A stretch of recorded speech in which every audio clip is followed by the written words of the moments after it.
Hello and welcome to SK shots Hindi.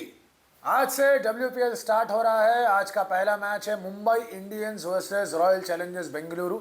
DY Patil stadium में यह match होने वाला है और MI 2 बार जीत चुके हैं WPL, RCB 1 बार जीत चुके हैं। तो इन दोनों के बीच में यार हरमन की टीम और स्मृति की टीम के बीच में मुकाबला है। इसके बारे में थोड़ा बहुत बात करेंगे, इंपॉर्टेंट प्लेयर्स के बारे में बात करेंगे, देखेंगे पिच कैसा प्ले करेगा। Let's get started. यार MI की अगर बात की जाए तो MI की टीम में काफ़ी सारे ऑलराउंडर्स हैं और अगर RCB की टीम में बात किया जाए तो बैटिंग डेप्थ काफ़ी ज़्यादा है RCB में। लेकिन RCB को एक बात ज़रूर चुभेगी, वो है एलिस पेरी की गैर मौजूदगी।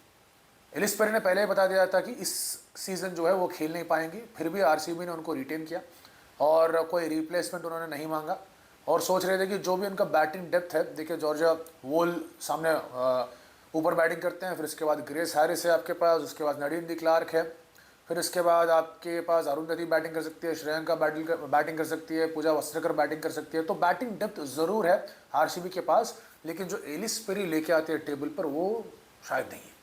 अगर मुंबई इंडियंस की बात की जाए यार, एक चीज़ है जो उनको थोड़ा बहुत सताएगा, वो है हिली मैथ्यूज़ की इंजरी की रिकवरी।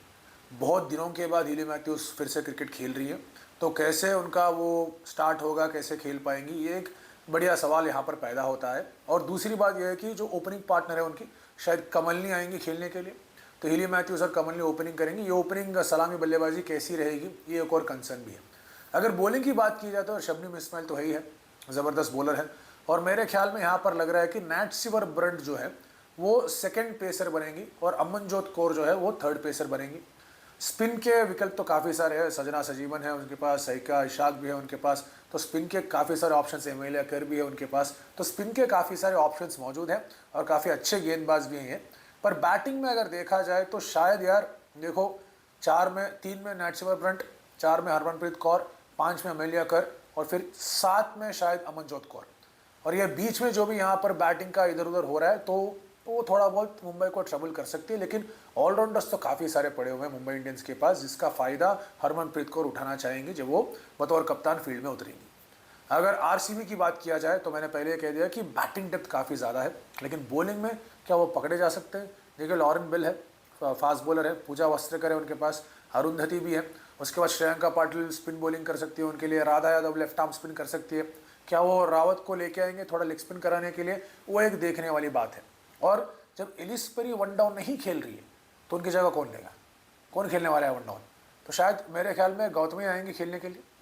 वो महाराष्ट्र प्रीमियर लीग के लिए भी स्मृति के साथ बैटिंग करती थी, स्मृति की तरह ही बैटिंग करती है, हालांकि वो राइट हैंडर है नायक, तो उनका बैटिंग ज़बरदस्त है। शायद उनके ऊपर भरोसा रहेगा कि आप वन डाउन में खेलो। और देखो यार, उनका अगर टीम की बात की जाए तो ऋचा घोष तो है ही है, ताबड़तोड़ सिक्सेस लगाते हैं, 4 या 5 में बैटिंग करती है। फिर इसके बाद आपका हो गया ग्रेस हैरिस आ जाते हैं खेलने के लिए, नडीन डी क्लार्क आ जाते हैं। ग्रेस हैरिस, नडीन डी क्लार्क उनके देशों के लिए, उनकी टीम्स के लिए वो वहीं पर खेलती है, 5, 6, 7 में ही खेलती है। तो इसलिए ये जो सिलेक्शन उनका हुआ है ऑक्शन के ज़रिए, बहुत ही बढ़िया पिक्स मैं मानता हूँ RCB के। अगर RCB के स्पिन की अगर बात की जाए तो हाँ, जितना एमेलिया कर के पास या साइका इशाक के पास जो भी अनुभव रहा है, उतना शायद वो आपको अनुभव नहीं दिखेगा। बट एक बात तो तय है यार, मतलब देखो श्रेयंका पाटिल सोच समझ कर बॉलिंग करती है और उन्होंने टफ सिचुएशंस में बॉलिंग भी किया है।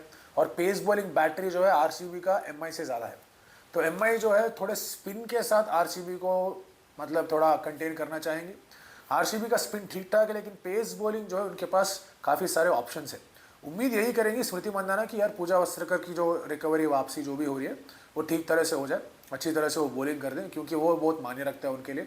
और जॉर्जिया वोल के साथ जो उनका बैटिंग पार्टनरशिप अभी स्टार्ट होने वाला है, वो भी उम्मीद करते हैं कि जो एलिस पेरी जो एक स्टेबिलिटी या फिर एक कॉन्फिडेंस देते हैं स्मृति मंदाना को, ठीक है अगर ओपनिंग पार्टनरशिप इधर उधर भी हो गया तो एलिस पेरी है संभालने के लिए, वो शायद अभी स्मृति मंदाना को और थोड़ा भरोसे के साथ और थोड़ा रिस्पॉन्सिबिलिटी के साथ खेलना होगा।